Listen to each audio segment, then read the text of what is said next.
As our aircraft make their way up to altitude, I'd like to talk to you a little bit about the 4 airplanes that we are about to see. And you'll see a couple of these airplanes working their way into the traffic pattern.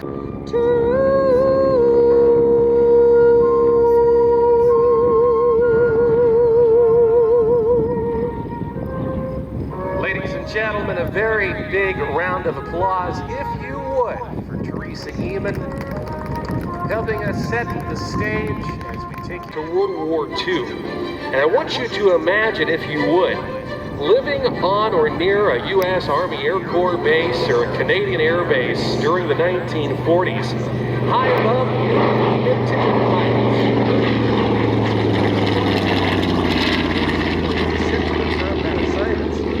Through extensive training for the course of some 12 weeks, this type of maiden, the largest wartime conflict in American history.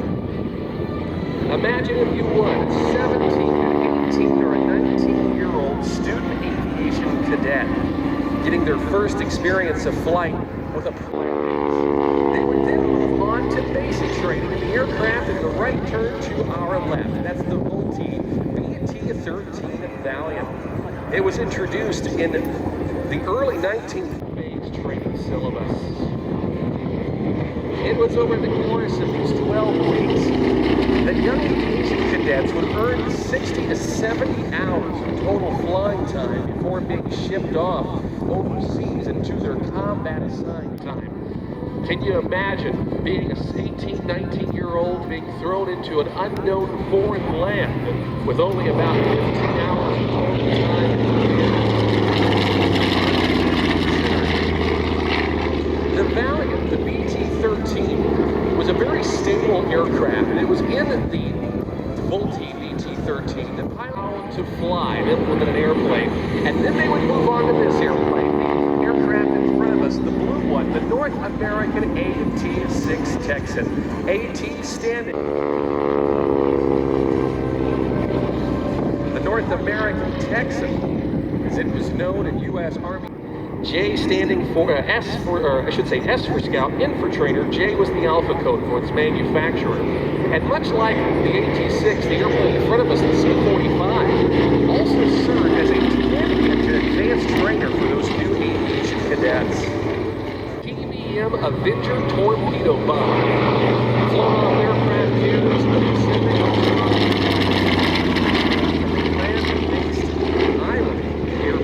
Throughout the Pacific as well. It was named Avenger in response to the Pearl Harbor attack on December 7, 1941. Here's to bombs, bombers, and bullets.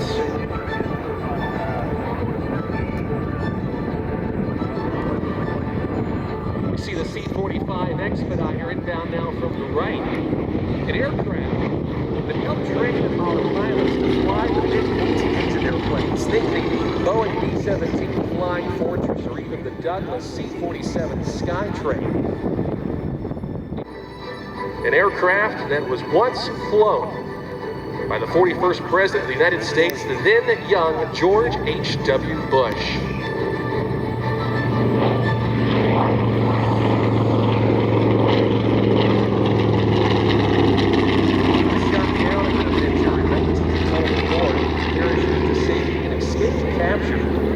Vessels with the help of American Lindroof with the North American T-6. This by far one of those prolific airplanes in World War II.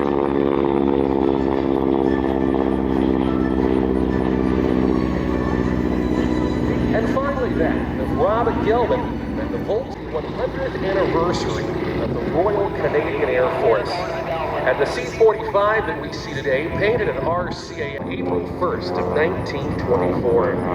This was the airplane that helped haul the mail and moved troops and moved equipment. It was very much the pickup truck for the Allies.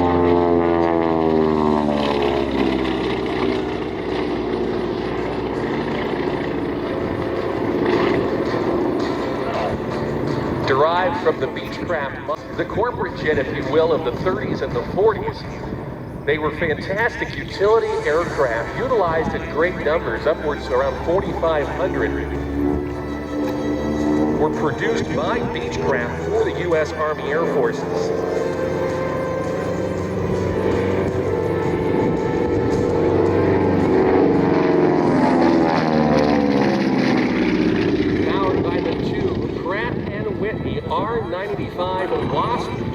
radial engines. They produce 450 horsepower apiece and propels Canadian Queen to over 220 miles per hour. Dave Hewitt has been flying air shows for more than 25 years, and as an individual who has accumulated thousands of hours of flying time and even served as the #2 wingman on the Canadian Harbour aerobatic team. Today he's the caretaker of this C-45 Expediter Canadian Queen.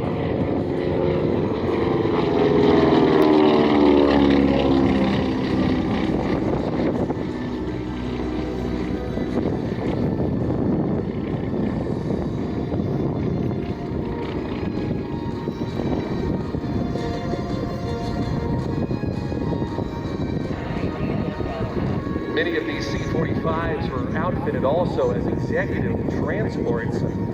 Many flew in transport roles with the Royal Canadian Air Force. A little over 200 were supplied to Britain's Royal Air Force as well as the RCAF. An additional 67 delivered to Royal Navy's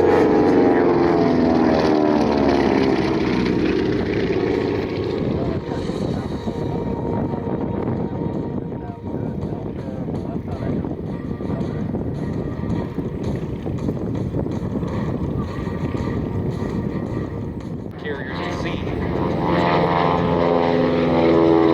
Our pilot today of the TBM, Wes Atterbury. One of the methods to put as many airplanes on an aircraft carrier deck as possible. It is a type of function that is continued to be used by modern-day jet fighters and carrier-based airplanes, the ability to fold the wings.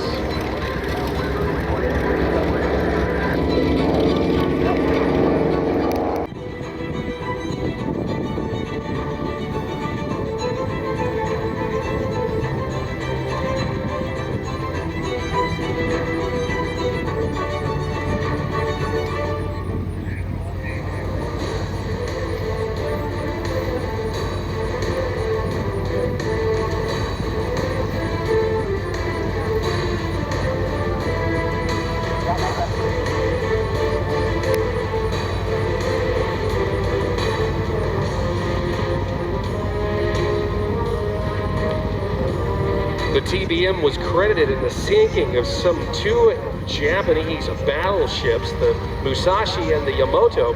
And the Musashi was actually the former flagship of Admiral Isoroku harbor attack. Taxiing by as well, the North American AT-6 Texan, the blue aircraft there, and following the silver and red accented aircraft, the Vultee B-2. Ads that one might hear back during the 1940s as part of the war effort and those recruiting efforts to engage young people in the U.S. Army Air Force. Taxiing in now, the C-45 Expediter, again flown by Dave Hewitt. He'll be taxiing by, giving you a great photo opportunity of this immaculate restoration of the Twin Beach airplane. Additionally, we want to make sure that you give them a big wave as well with the radial engines going, and of course with the smoke coming out, he certainly will not be able to hear you, but will be able to see you, so be sure to give him a big wave as he taxis by.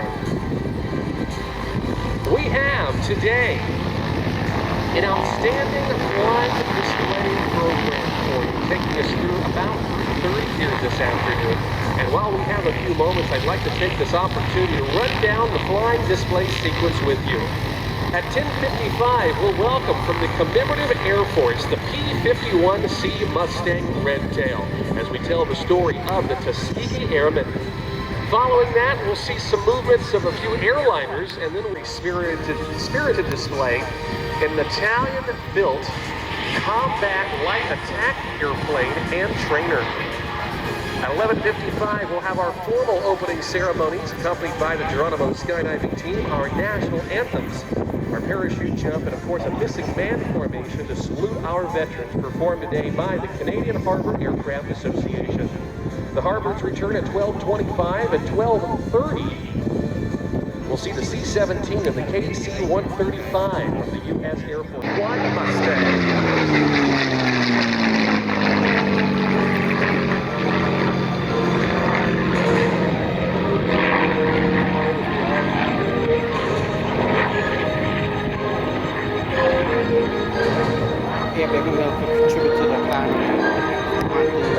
wait for a while?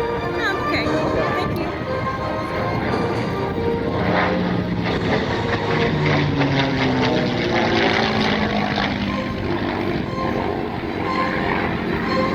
Completing his first aerobatic maneuver to be open to African American students aspiring to become pilots.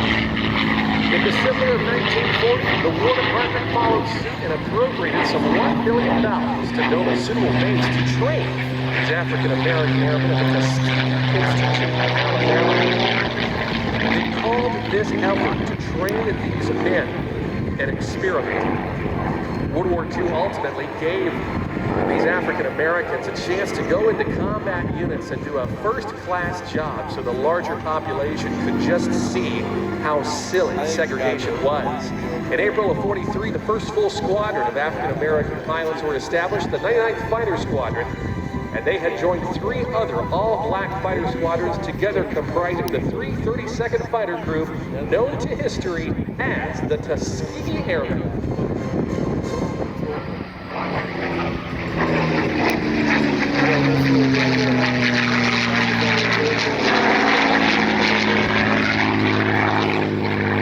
Their reputation for discipline and effective fighter escort to Allied bombers grew.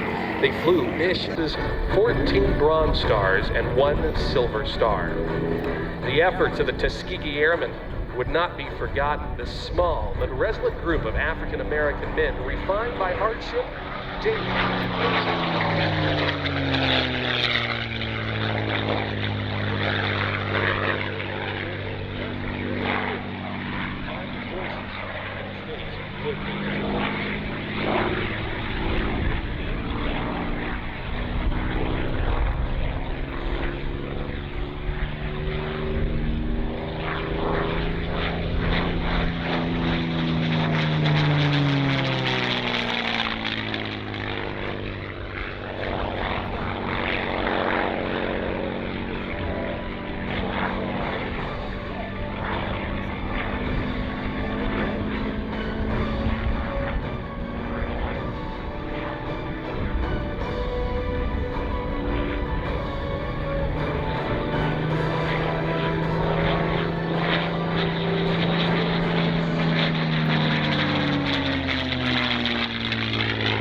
Let's put our hands together, ladies and gentlemen, for Doug Rosendahl and Fred Taylor of the P-51 Mustang West.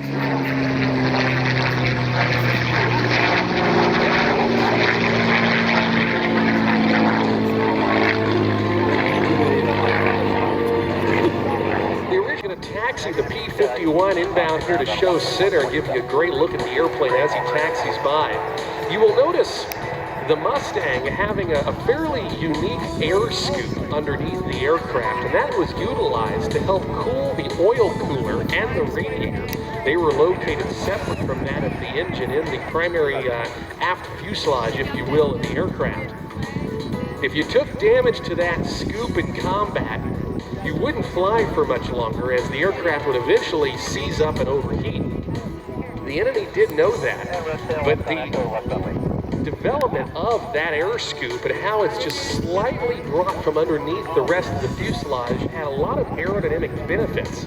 And in fact, that same technology in the 1940s to build this airplane went on to help the air scoop of the F-16 Fighting Falcon when it was developed in the 1970s. You'll get the chance to see the F-16 a little bit later on.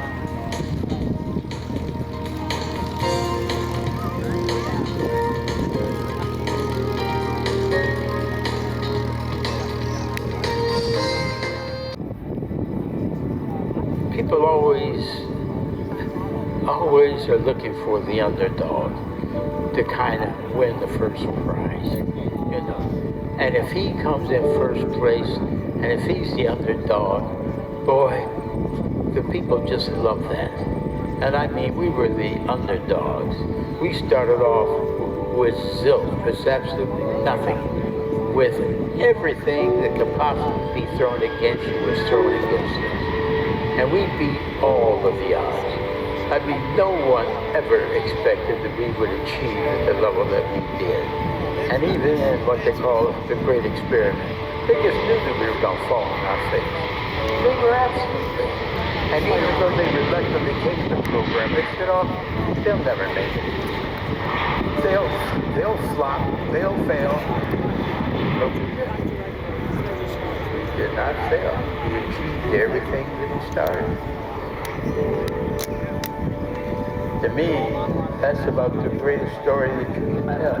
You know, to have those kinds of odds against you.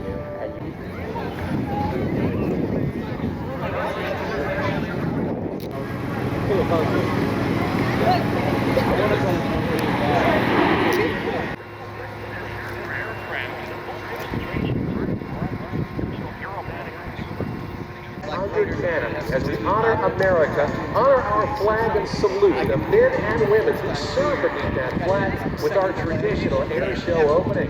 We will also salute opening ceremonies and their formation flying display. The Geronimo skydiving team inbound now is Canada's only professional civilian skydiving team with more than 43 years of continuous operation, thrilling audiences throughout.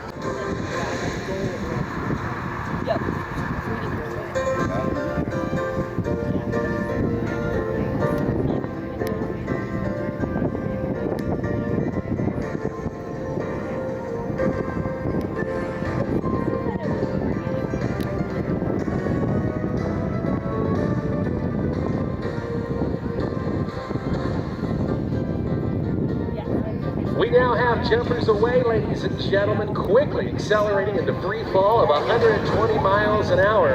That's John Wallace, Mary Wright, Mario Lakatos, and Peter Chapman, and what a view they must have. We're going to watch as they deploy these ram air canopies, a far cry from the round parachutes of World War II. They are fairly maneuverable and have an inherent forward speed of some 22 miles an hour. Our opening ceremonies momentarily. We watch for the banners to be unfurled, today flown by John Wallace and Mary Wright. Our Italian flag will be flown in today by Mario Lakatos, and our American flag flown by Peter Chapman.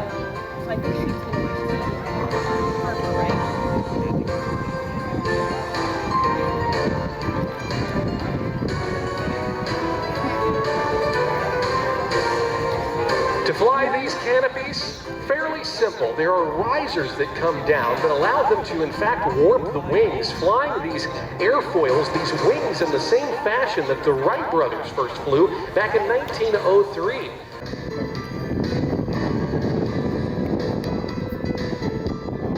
If you are within the sound of my voice and you are able, if you would, please stand, remove your caps, and come to attention as we salute our friends of Italy and we honor the United States with our national anthems. Our U.S. anthem today will be sung by the great Miss Teresa Eamon.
so proudly we hailed at the twilight's last gleaming, whose broad stripes and bright stars through the perilous fight o'er the ramparts we watched were so gallantly streaming, and the rocket's red glare, the bombs bursting in air, gave proof through the night that our flag was still there.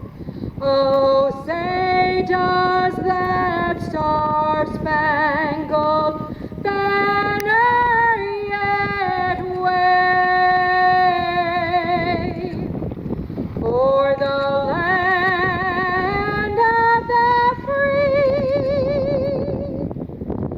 and the home of the brave?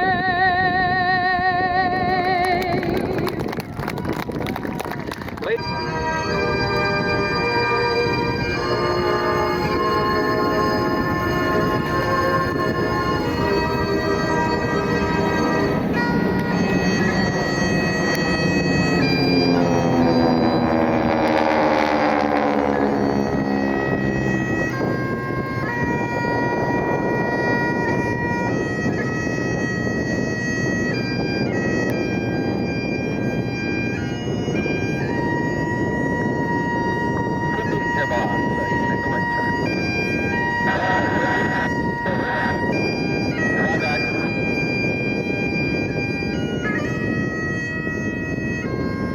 Thank you, ladies and gentlemen, who have given their lives in the defense of our freedoms.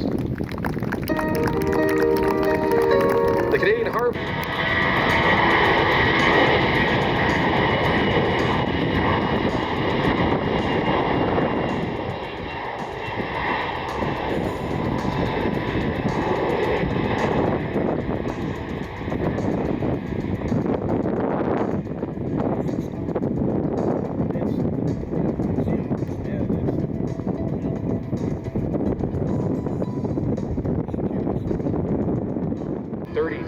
They're inbound now, ladies and gentlemen, from the right. Please welcome to our show the Canadian Harvard.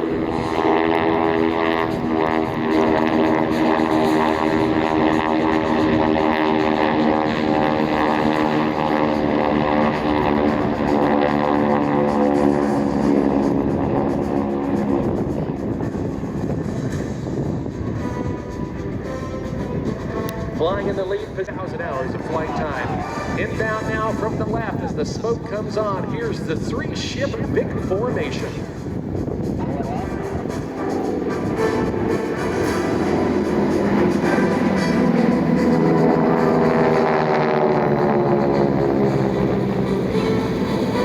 Let's give the Canadian Harvards a big round of applause as they work their way off to the right, maintaining a wingtip-to-wingtip separation of only about 4 to 5 feet. It's very challenging for all of the players involved. It is the flight leader's responsibility to fly the formation and to fly it well, being smooth and deliberate on the controls throughout the full formation routine. The wingmen, their job is to keep their eyes on the leader throughout the entirety of the flight. Very little time is spent looking anywhere but at the leader's aircraft, and they will often line up a paint line, a rivet line, or other distinguishable reference.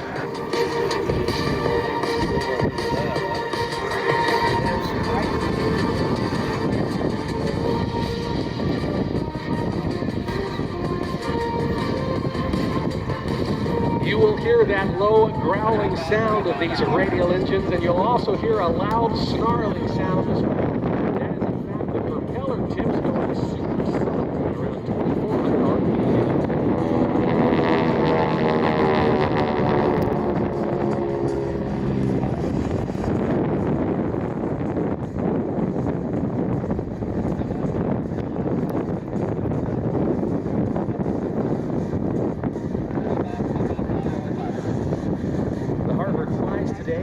symbol and reminder to all of those who serve and continue to serve and preserve our freedom. Come on now.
The front of the aircraft is fairly challenging, and you'll often see tailwheel airplanes sort of make these S-turns to help them with the visibility on taxi. They'll be coming down the line, and of course with those big radial engines coming by, and with the canopies closed, perhaps they might be open given the weather today. They will not be able to hear you, but they certainly will be able to see you, so be sure to wave your hands and your hats up high in appreciation for their precision displayed for us here today.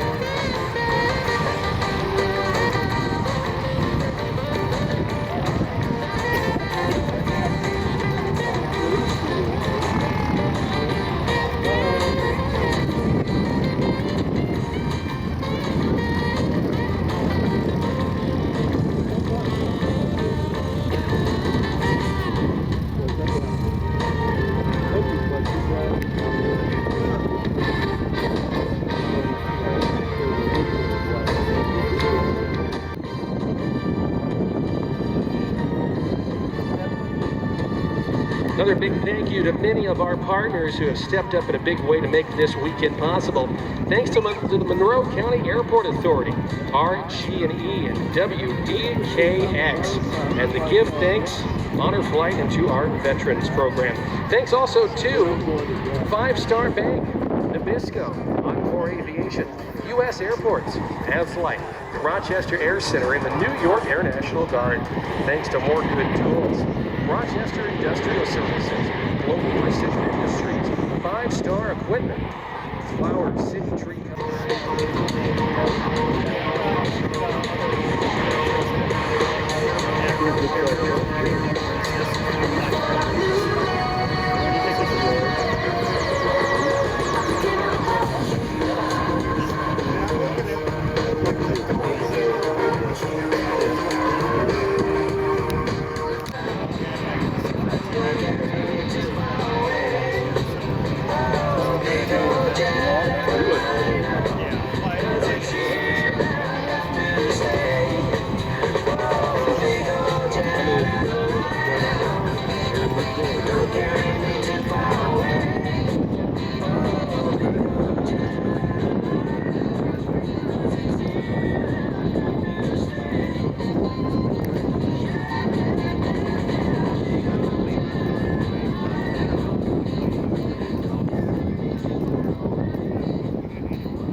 The C-17, the only airlifter that has dropped Optimus Prime himself. She is the star of the silver screen and the star of America's airlift fleet. She'll be accompanied by the aircraft on the takeoff roll now. The aero refueler for the U.S. Air Force, the KC-135. They are going to climb and prepare for what is going to be an aero refueling pass with the C-17 a little bit later on in today's demonstration. It is my pleasure to present to you today's display by Air Education and Training Command's C-17 demo team from Altazira Airfield.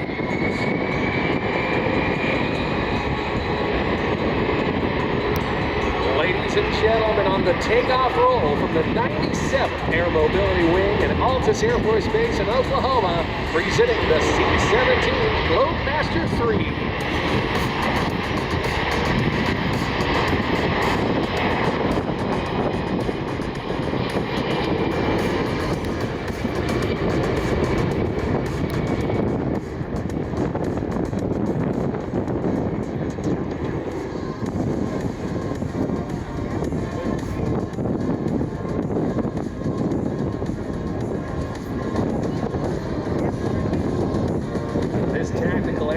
Can land day or night on runways as short as 3,500 feet, regardless of whether or not they are paved.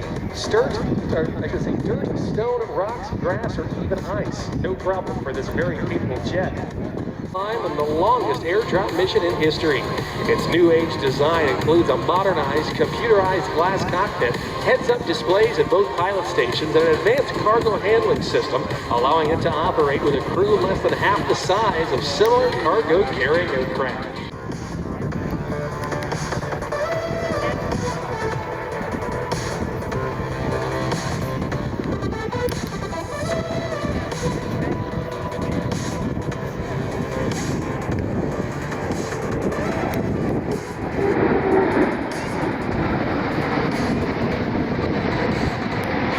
Reliable airlifter combines the intercontinental cargo capabilities of large aircraft such as the C-5 Galaxy with the short field landing potential of the much smaller C-130 Hercules. Each engine delivers over 40,000 pounds of thrust, and this amount of thrust allows the Globemaster 3 to carry over 170,000 pounds of cargo for an outstanding range. The aircraft will now perform a slow speed pass at a mere 120 knots. Notice the wing leading edge slats have large powered lift wing flaps. These devices literally change the shape of the wing and are key now at just 120 miles an hour. The C-17 and the slow speed pass.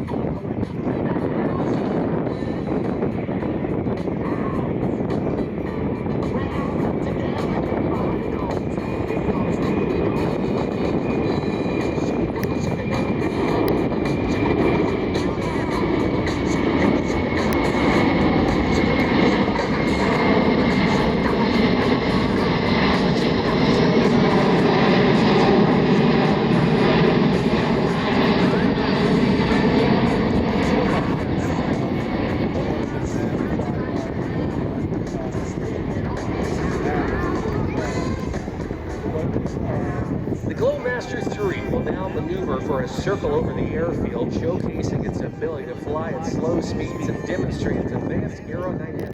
Roughly 170 feet, and the tail is over 5 stories tall.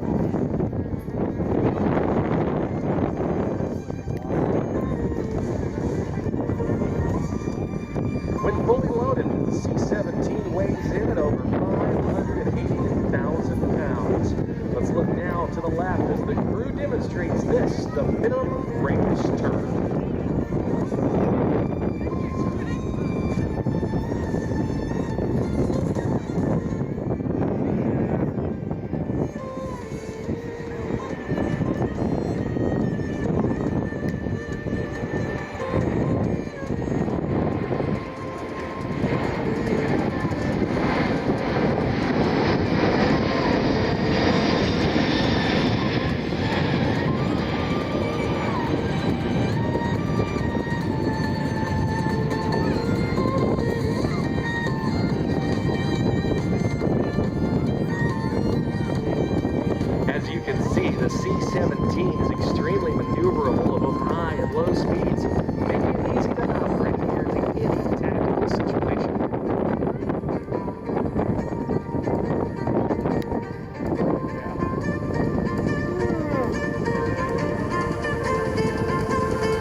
This aircraft possesses the ability to fly anywhere in the world non-stop using its air-to-air refueling capability.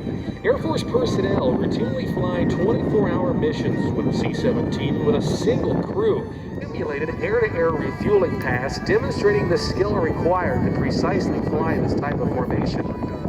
During air refueling, receiver pilots and boom operators must work together as a team, maintaining stable position of upwards to 20 minutes at a time, with only 20 feet of separation between the bodies of each aircraft. So large is each airplane that even a slight movement of one will actually affect the aerodynamics of the other.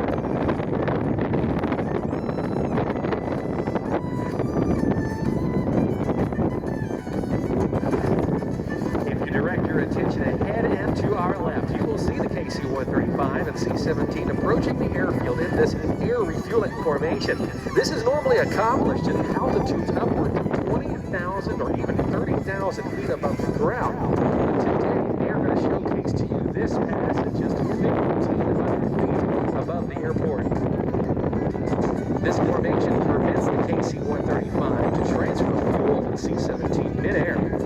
It allows both aircraft to enhance Air Force's capabilities to accomplish its primary missions of global power and globalization. Air refueling allows the aircraft to fly around the globe in a matter of hours without the need to land.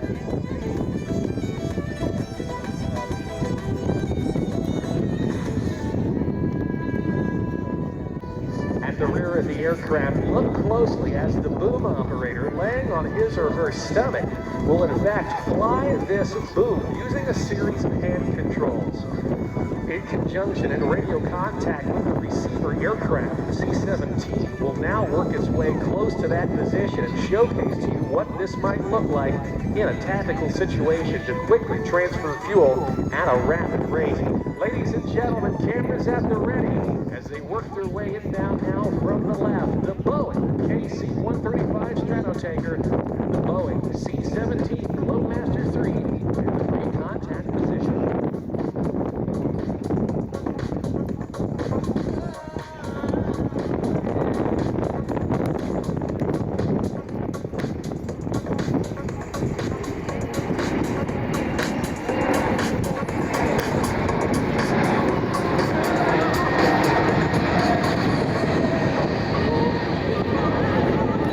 That, ladies and gentlemen, let's put our hands together for the crew from our United States Air Force.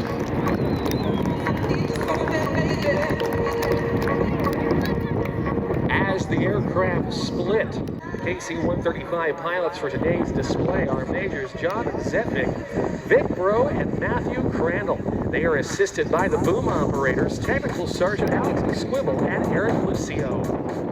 That's more fuel than a typical full-size car takes on in a single year, and with its capacity of over 30,000 gallons on board, the KC-135 could successfully refuel over 1,800 small cars. The original KC-135 was outfitted with turbojet engines. They were loud, they were smoky, they made a lot of noise, they weren't very efficient, but they were later retrofitted with what we see today, the CFM56 turbofan engines that produce a great deal of thrust and efficiency for the KC-135. Let's watch as they come by just a few feet above the ground. And we'll now accelerate off to our left. Back to the right. The C-17 is now making a tactical arrival to land. They will demonstrate a very short landing distance of the C-17. The C-17 will utilize reverse thrust and will showcase to you that this is the heathen airplane can actually taxi backwards.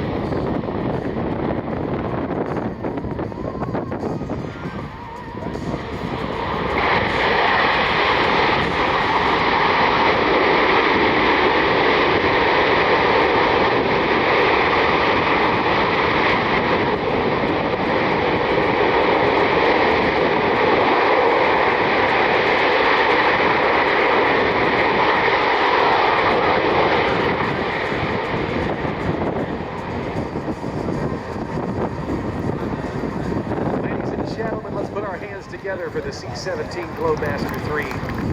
The KC-135 now in a right-hand turn. Prepare for...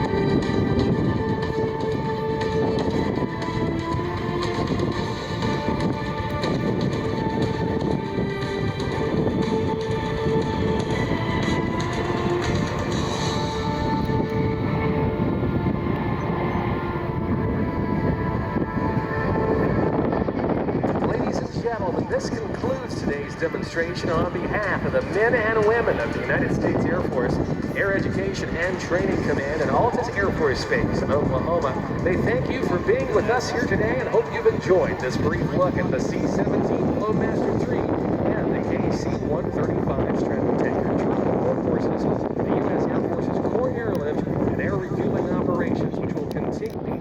FAST is a self-regulating organization, and they maintain the rules of which we fly by. That's right. So all the hand signals we use, it's standard.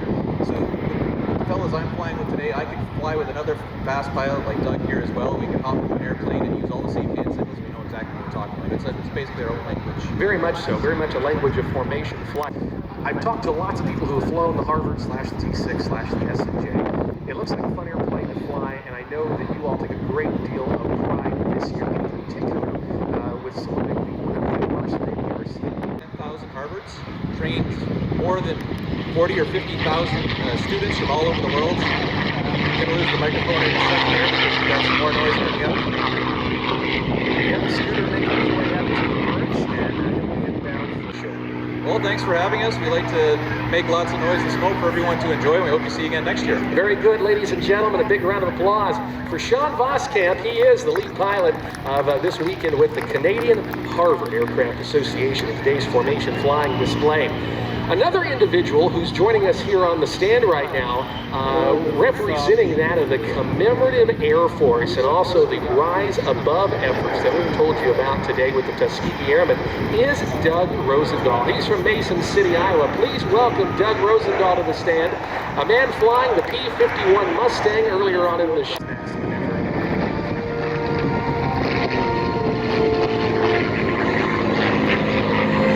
American Aviation went on to build close to 15,000 of these P-51 Mustangs during World War II. It's also an aircraft that served later in the Korean conflict under the moniker F-51 U.S. Air Force. Today, only about 150 or so remain in airborne condition. We are pleased to have not one, but 3 P-51s with us this weekend for the Rochester International Air Show.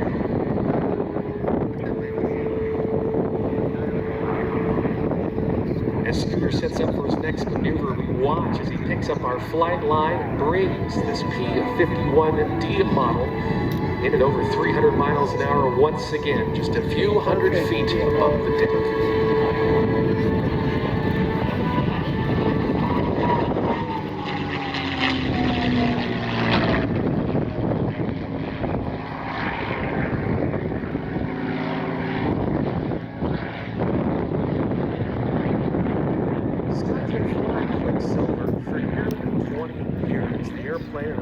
Restoration, Scooter having restored this aircraft with his father, the late Bill Yoke, over the represents those who have served and those who have given the ultimate sacrifice.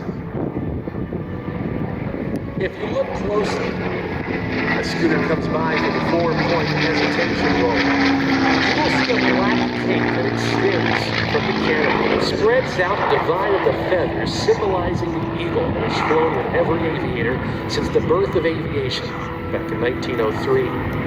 The unique black paint has thousands of small, tiny sparkles, each sparkle representing an American veteran.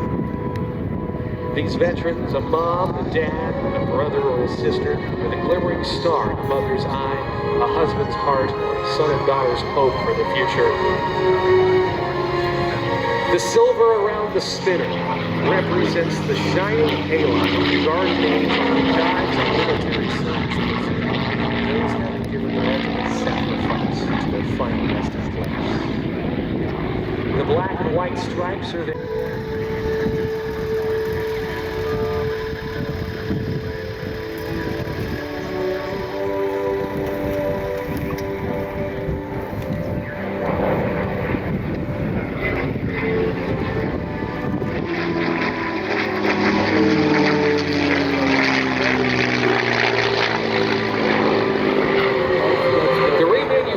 Parts on Quicksilver are all handmade. Scott Scooter Yoke and Quicksilver.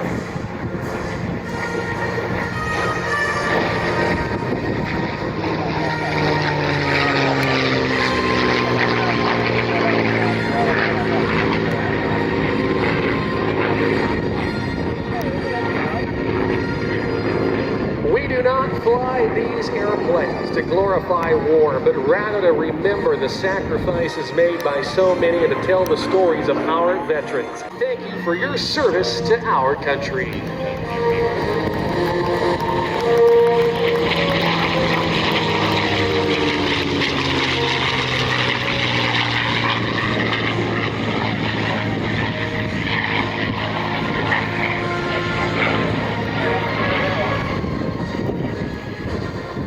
Encourage you to stop by the hot ramp area down the air show right to say hello as well. We want to remind you, ladies and gentlemen, as we continue with our day, to lather up on plenty of sunscreen, reapply. We do it here on the stand a couple of times throughout the day. And of course, drink up on plenty of fluids. If you're feeling a bit under the weather, we do have some solutions for you, to include a couple of misters throughout the air show grounds. And on top of that, we have 2 buses that are fully air conditioned that you can hang out in for a bit. And we continue to count down our time to the F-16 demo and the Geronimo Skydive, and of course the Brett J. Treat Glory still to come as part of our show here this afternoon. Free water also available here on site. A couple of water tanks are located near the center of the air show grounds, so be sure to stay hydrated and keep those fluids going.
As well as he put the F-16 through its paces, and we're going to get a chance to see that once again today as part of today's demonstration.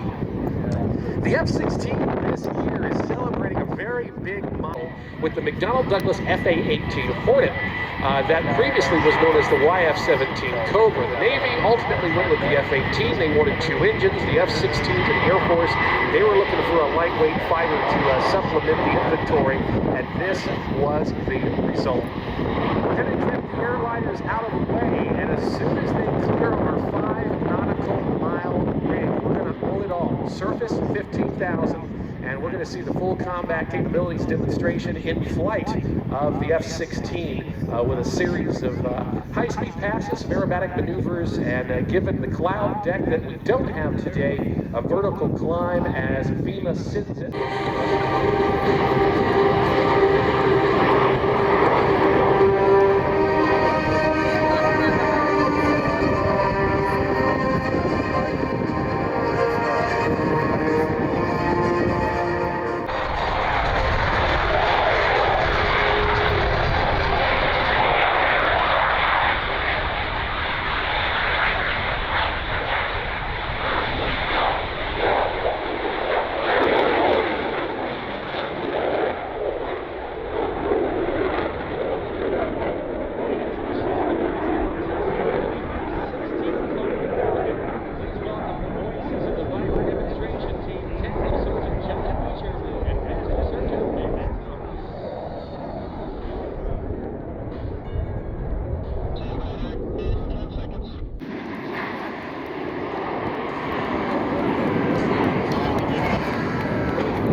Now setting up for his first aerobatic maneuver, the Q&A. Launch now as demonstrations take vertical, figure 8 over the demonstration area.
As it returns to Joe Center, the cash register will accelerate rapidly and snap the F-16 to a series of payload rolls, demonstrating its exceptional roll maneuverability. And from your left, FEMA and the triple roll.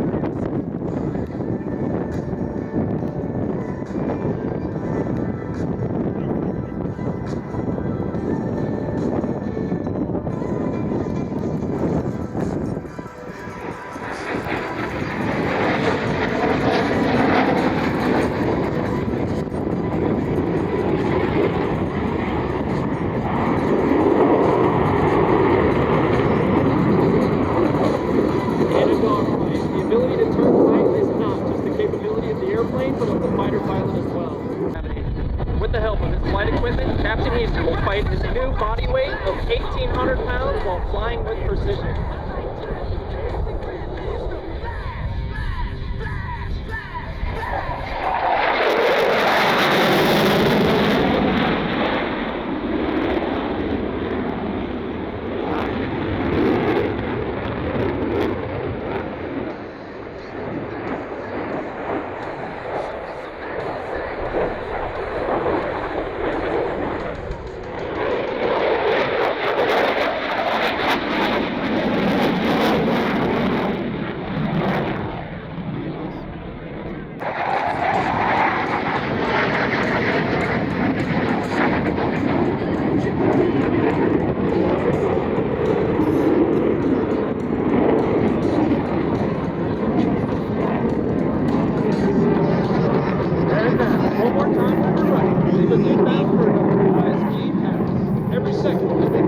Distance of 3 football fields or 950 feet per second. This is still less than half the Viper's top top speed of Mach 2.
Accelerate his aircraft into a nearly vertical climb, demonstrating the F-16's awesome thrust-to-weight ratio.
Captain Easter has begun a spiraling descent in preparation for the dedication pass. Captain Easter and the rest of the F-16 Viper demonstration team from the 20th Fighter Wing wish to dedicate this pass to the men and women from all branches of the armed forces and their families who are so bravely fighting today's joint fight.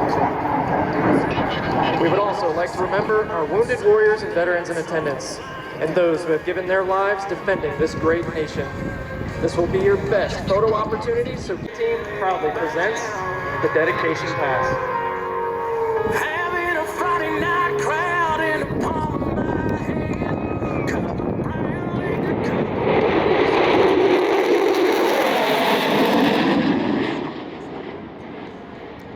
Get loud!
for accuracy and lethality of the weapons that it carries.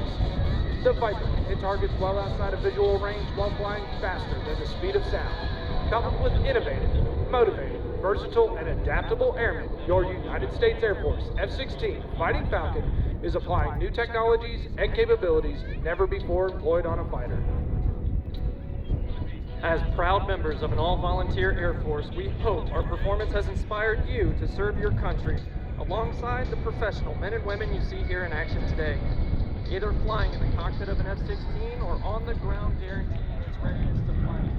On behalf of the United States Air Force, the Commander of Air Combat Command, General Ted Wilsbach, and all the men and women of Air Combat Command, thank you for your attendance, thank you for your patriotism, and thank you for your support.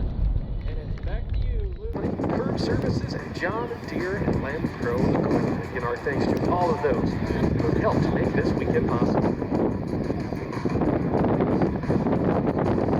There's the F-16 taxiing back now to its parking area. We invite you as well to stop by, see the team, talk with FEMA and the entire maintenance crew as well. We do call up the Viper Demo team because it takes quite a few people to keep airplanes in the air and to do what they do safely. So even though it is a single ship demonstration, there are two F-16s here, one the primary. I kind of like that paint job, but I really like it.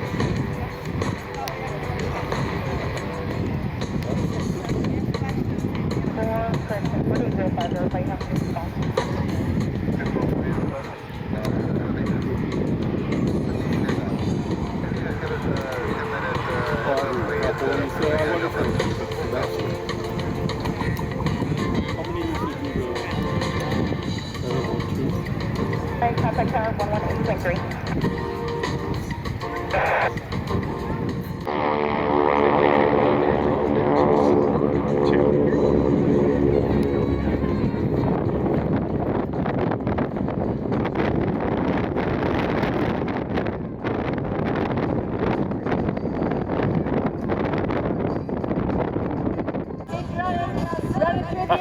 He's kicking his feet.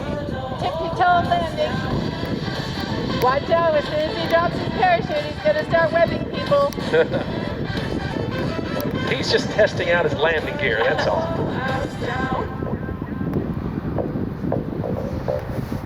Here he comes. Come on, Spidey. Tippy-toe landing.